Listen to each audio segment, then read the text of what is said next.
Hello बच्चों, आज हम नेक्स्ट टॉपिक जो करने वाले हैं वो है न्यूक्लियर डिटेक्टर, जिसको हम कहते हैं नाभिकीय संसूचक। नाभिकीय संसूचक क्या होता है? जैसा कि हमको पता है कि बहुत सारे न्यूक्लियर रिएक्शंस हमने अभी अपनी क्लास में भी देखा था। तो हमने देखा कि जो रेडियो एक्टिव एलिमेंट्स जो होते हैं वो अल्फ़ा पार्टिकल का, बीटा पार्टिकल का और गामा पार्टिकल का क्या करते हैं? उत्सर्जन करते हैं। ठीक है। और हमको ये भी पता है कि नाभिक में इनके अलावा प्रोटॉन और न्यूट्रॉन भी होते हैं। तो किसी भी नाभिकीय जो रिएक्शन, नाभिकीय अभिक्रिया है या न्यूक्लियर रिएक्शन है, उसकी अगर हमको क्वालिटेटिव या क्वांटिटेटिव या कहा जाए हिंदी में तो गुणात्मक और परिमाणात्मक अध्ययन अगर करना है तो हमको ये पता होना चाहिए कि जो भी अभिक्रिया हो रही है उसमें कितने जो पार्टिकल्स हैं, अल्फ़ा पार्टिकल्स, वो उसमें कितने पार्टिकल्स ने पार्टिसिपेट किया उस रिएक्शन को कंप्लीट करने के लिए, या हम उसकी संख्या जानना चाहते हैं या हम उनकी ऊर्जा जानते हैं, तो हमें पता चलता है कि किसी रिएक्शन की प्रॉपर्टी क्या है ना। तो इस प्रकार से हमको अध्ययन करने के लिए हमको क्या चाहिए? हमको अल्फ़ा पार्टिकल को बीटा पार्टिकल की स्टडी करना है, तो हमको उसके बारे में जानने के लिए डिटेक्टर्स की ज़रूरत पड़ती है, जिसको संसूचक कहा जाता है। ठीक है। तो इसमें सबसे पहला जो संसूचक है वो है आपका आयोनाइजेशन चैम्बर, जिसको हम हिंदी में कहते हैं आयनन प्रकोष्ठ। तो आज हम आपको आयनन प्रकोष्ठ के बारे में बताएंगे, जो कि पहला संसूचक है। आयनन प्रकोष्ठ का उपयोग किया जाता है अल्फ़ा पार्टिकल, बीटा पार्टिकल और गामा पार्टिकल के संसूचन के लिए, डिटेक्शन के लिए। अल्फ़ा पार्टिकल की, beta particle, gamma particle detection करना होता है तो अब सबसे पहला चैम्बर यूज़ करते हैं आयोनाइजेशन चैम्बर, जिसको क्या कहा जाता है?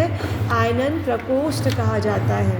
ठीक है। अब ये क्या क्या है इसमें थोड़ा सा हम देखते हैं डिटेल में। सबसे पहले एक है हमारे पास सिलेंडर। ये मेटेलिक सिलेंडर है, धातु का बना हुआ सिलेंडर है, धात्विक मेटेलिक सिलेंडर है, जिसको हमने C से डिनोट किया है। और ये चैम्बर नेगेटिव पोटेंशियल है। यहाँ पे एक एक्सियल इलेक्ट्रोड है, दैट इज़ AB। ये एक पॉजिटिव इलेक्ट्रोड है जिसे हम एक्सियल इलेक्ट्रोड भी कहते हैं। इस पॉजिटिव एक्सियल इलेक्ट्रोड और नेगेटिव चैम्बर, ये दोनों कनेक्टेड हैं बैटरी से और रजिस्टर से कनेक्टेड है। एक बैटरी है और रजिस्टर है, इससे ये दोनों चीज़ें, चैम्बर C और आपका जो AB है एक्सियल इलेक्ट्रोड, वो कनेक्टेड है। ठीक है। इस चैम्बर के अंदर हमने क्या किया है? एयर को फिल किया है, जो कि हाई ATP पे, मतलब हाई एटमॉस्फेरिक प्रेशर पे इसमें एयर भरी गई है। और रजिस्टर के साथ में और क्या कनेक्टिविटी है? एक है एम्पलीफायर, जिसको हम कहते हैं हिंदी में क्या कहा जाता है? प्रवर्धक कहा जाता है। हाँ, तो एम्पलीफायर, प्रवर्धक लगाया गया है और काउंटर गणक है ना। तो प्रवर्धक और गणक लगाया गया है, एम्पलीफायर और काउंटर लगाया गया है। अब थोड़ा हम जानते हैं कि ये काम कैसे करता है।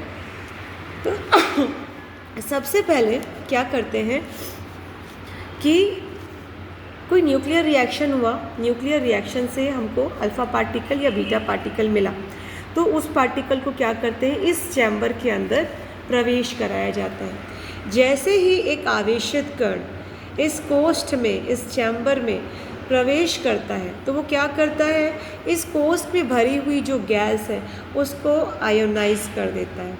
जब वो उसको आयोनाइज करता है तो नेगेटिव और पॉजिटिव, एक इलेक्ट्रॉन और एक पॉजिटिव आयन, एक नेगेटिव और एक पॉजिटिव पेयर हमको मिलता है, इलेक्ट्रॉन और प्रोटॉन का।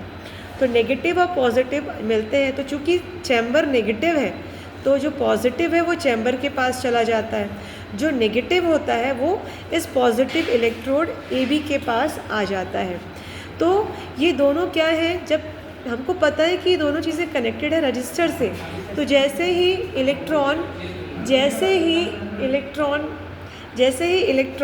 इलेक्ट्रोड की तरफ आता है, पॉजिटिव नेगेटिव चैम्बर के पास आता है, तो रेजिस्टेंस के सिरों पर क्या होने लगता है? करंट फ्लो होने लगता है। जब इस करंट फ्लो होता है तो उससे कनेक्टेड एम्पलीफायर में एक पल्स जनरेट होता है और उस पल्स के अकॉर्डिंगली हम उसको काउंट कर लेते हैं कि कितने पार्टिकल्स इस चैम्बर के अंदर प्रवेश किए हैं। तो इस काउंटर के द्वारा हमको एक निश्चित समय पर इस चैम्बर के अंदर कितने आवेशित कण प्रवेश किए हैं उसकी संख्या मिल जाती है। तो हमें ये पता चल जाता है कि इसके अंदर कितने अल्फ़ा पार्टिकल या कितने बीटा पार्टिकल या कितने गामा इसके अंदर प्रवेश किए हैं। तो इससे हम क्या कर सकते हैं, आयोनाइजेशन चैम्बर के थ्रू हम अल्फ़ा बीटा पार्टिकल को क्या कर सकते हैं, डिटेक्ट कर सकते हैं। तो ये पूरा होल प्रोसेस है आयोनाइजेशन चैम्बर का। इसको आप अच्छे से पढ़िएगा और पढ़ने के बाद इसके अच्छे से नोट्स बना करके आप मुझे चेक करवाइएगा। Okay, bye.